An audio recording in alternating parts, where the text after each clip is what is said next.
दोस्तों, एक समय की बात है। किसी शहर में एक भाई बहन रहते थे। उनका नाम था अमित और कविता। कविता बड़ी थी, अमित छोटा था। उनके माता पिता का स्वर्गवास हो चुका था। कविता एक ऑफिस में काम करती थी और उसका भाई अमित कॉलेज में पढ़ता था। एक दिन अमित ने कविता से कहा कि दीदी, मुझे कॉलेज की फीस देनी है, मुझे कुछ रुपए चाहिए। कविता ने कहा, अभी तो मेरे पास पैसे नहीं हैं, कल तक मैं तुझे पैसे दे दूंगी। कविता ऑफिस से एडवांस मांगकर अमित को पैसे देती है। वह अपने भाई को अफसर बनाना चाहती थी, इसलिए वह दिन में ऑफिस में काम करती थी और शाम एक घर में काम करती थी। कुछ दिन बाद अमित की पढ़ाई पूरी हो गई। एक दिन अमित ने घर आकर कविता को बताया, दीदी, मुझे बहुत बड़ी कंपनी में मैनेजर की नौकरी मिल गई। अब तुम काम करने नहीं जाओगी। यह कहकर वह जिद करने लगा। हार कर कविता मान गई और उसने काम करना छोड़ दिया। अब वह केवल घर संभालती थी। ऐसे ही समय बीत रहा था। एक दिन अमित ने कहा, दीदी, मैंने कुछ रुपए जोड़ लिए हैं, अब मैं आपकी शादी करना चाहता हूं। यह सुनकर कविता ने कहा, नहीं भाई, पहले मैं तेरी शादी करूंगी। जब घर संभालने वाली आ जाएगी तो मैं भी शादी कर लूंगी। कविता ने एक अच्छी सी लड़की देखकर अमित की शादी कर दी। अलका को भाभी के रूप में पाकर कविता बहुत खुश हो रही थी। धीरे धीरे अलका ने पूरा घर संभाल लिया। तीनों बहुत खुशी से रह रहे थे। एक दिन अलका की मां अलका से मिलने आई। उन्हें कविता शुरू से ही पसंद नहीं थी। मौका पाकर उसने अलका से कहा, तेरी नंद शादी नहीं करना चाहती है, यह तो जीवन भर तेरे पति की कमाई पर ऐश करना चाहती है। तू बहुत सीधी है। यह सुनकर अलका ने कहा, मां, तुम बेकार की बात कर रही हो। अमित इनके लिए लड़का देख रहे हैं, जैसे ही मिल जाएगा शादी हो जाएगी। लेकिन अलका की मां ने कहा, बेटी, तू नहीं समझेगी, यह तेरे को कभी चैन से रहने नहीं देगी। अगले दिन अमित ने कविता से कहा, दीदी, मैंने आपके लिए लड़का देखा है, आप कहें तो बात आगे बढ़ाई जाए। लेकिन कविता ने कहा, नहीं भाई, मैं अभी शादी नहीं करना चाहती। जब करनी होगी आपको बता दूंगी। यह सुनकर अमित और अलका को आश्चर्य हुआ। अलका के दिमाग में मां की बातें गूंजने लगी। उसके बाद अलका का व्यवहार कविता के लिए बदल गया। वह अमित के सामने कुछ नहीं कहती, लेकिन अमित के जाने के बाद कविता से छोटी छोटी बात पर लड़ाई लड़ती रहती। एक दिन कविता कहीं गई थी। अकेले में अलका ने अमित से कहा, दीदी शादी क्यों नहीं करना चाहती? कहीं ऐसा तो नहीं तुम्हारी बहन हमेशा हमारे ऊपर बोझ बनकर बैठी रही? यह सुनकर अमित को बहुत गुस्सा आया। उसने कहा, खबरदार, मेरी दीदी के बारे में कुछ कहा तो वह जो चाहेंगी वही होगा। तुम्हें पता, उन्होंने अपना पूरा जीवन मुझे बड़ा आदमी बनाने में लगा दिया। अलका को समझ आ गया कि अमित उसकी बात कभी नहीं सुनेगा। उसने अपनी नंद को रास्ते से हटाने के लिए एक तरकीब सोची। एक दिन अलका ने कविता से कहा, दीदी, काफी दिनों से मैं कहीं बाहर नहीं गई हूं, कल हम मंदिर चलते हैं। यह सुनकर कविता बहुत खुश हुई और अगले दिन दोनों मंदिर में पहुंच जाती हैं।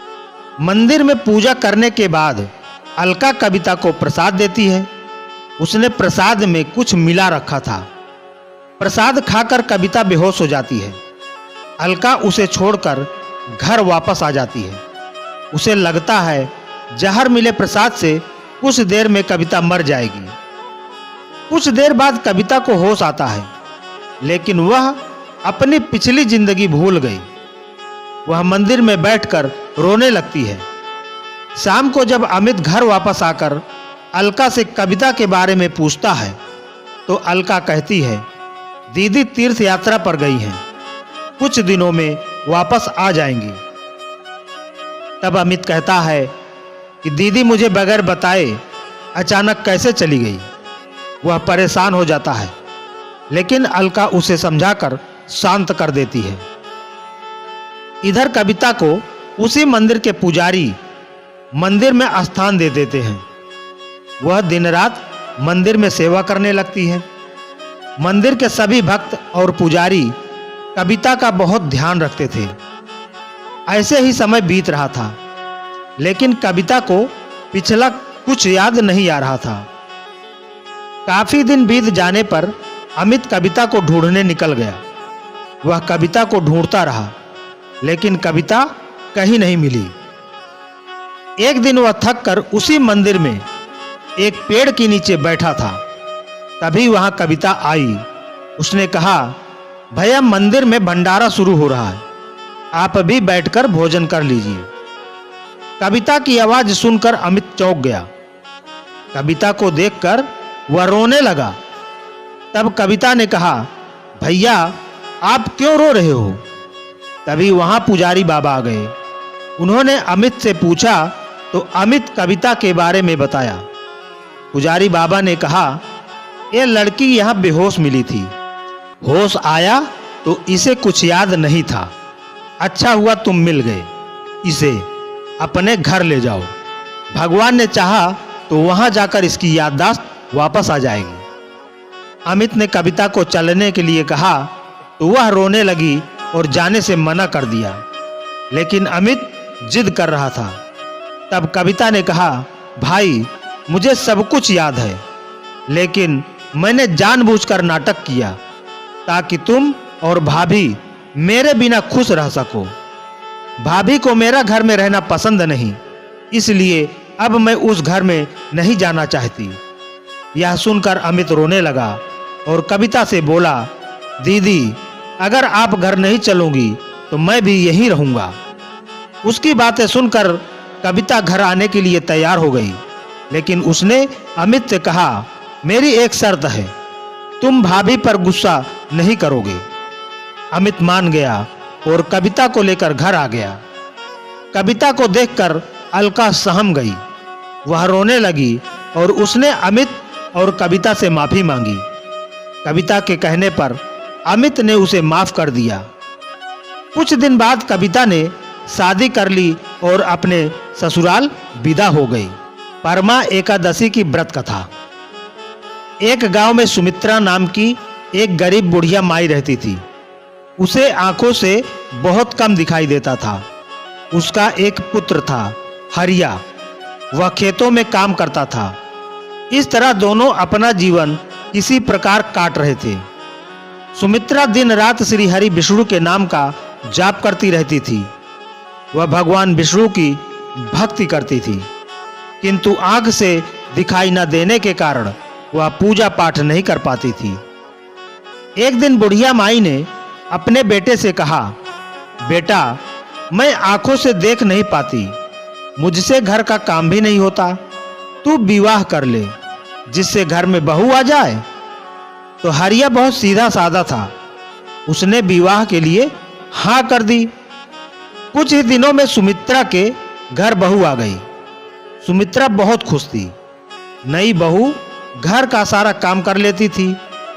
सुमित्रा दिन रात भगवान श्री हरि विष्णु के नाम का जाप करती रहती थी। लेकिन धीरे धीरे बहू को अपनी सास बुरी लगने लगी।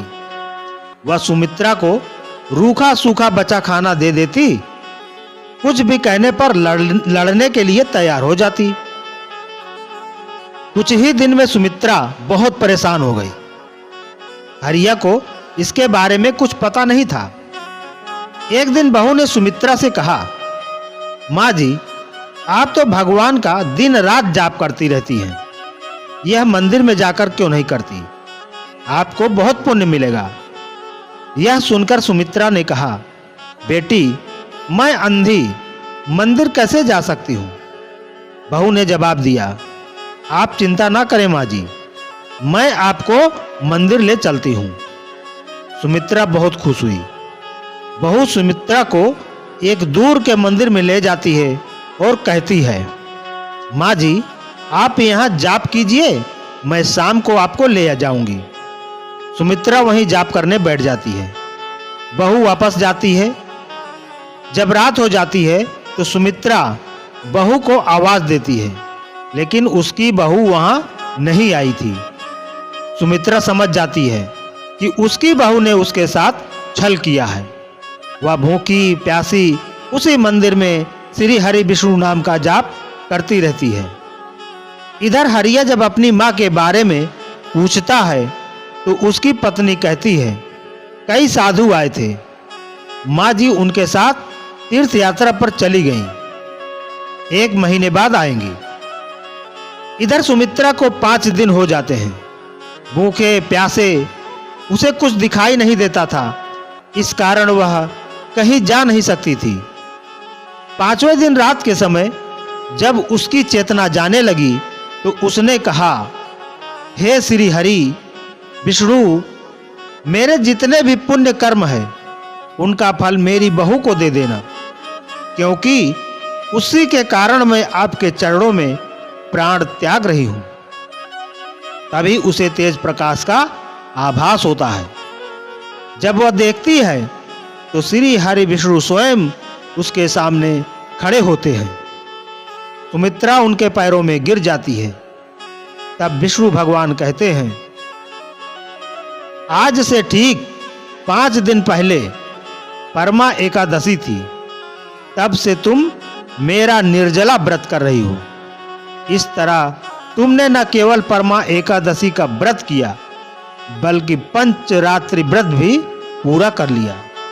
मांगो, क्या मांगती हो? सुमित्रा ने कहा, प्रभु मेरे पुण्यों का फल मेरे बेटे बहू को मिल जाए और मुझे आपके चरणों में स्थान मिल जाए, यही कामना है। भगवान जी तथास्तु कहकर अंतर्ध्यान हो गए।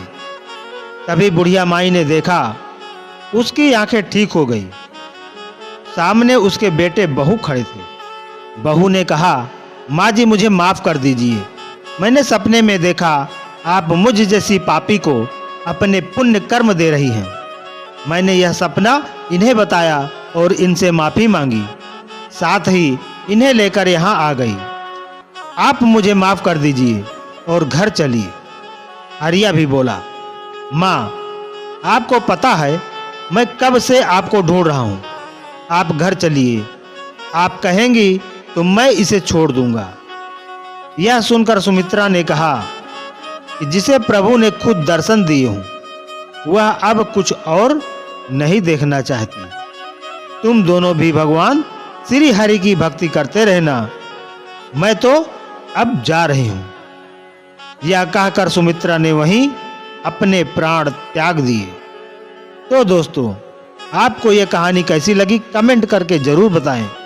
वीडियो को लाइक करके ज़्यादा से ज़्यादा शेयर करें और अभी तक हमारे चैनल को सब्सक्राइब नहीं किया है तो चैनल को सब्सक्राइब जरूर कर लें। धन्यवाद।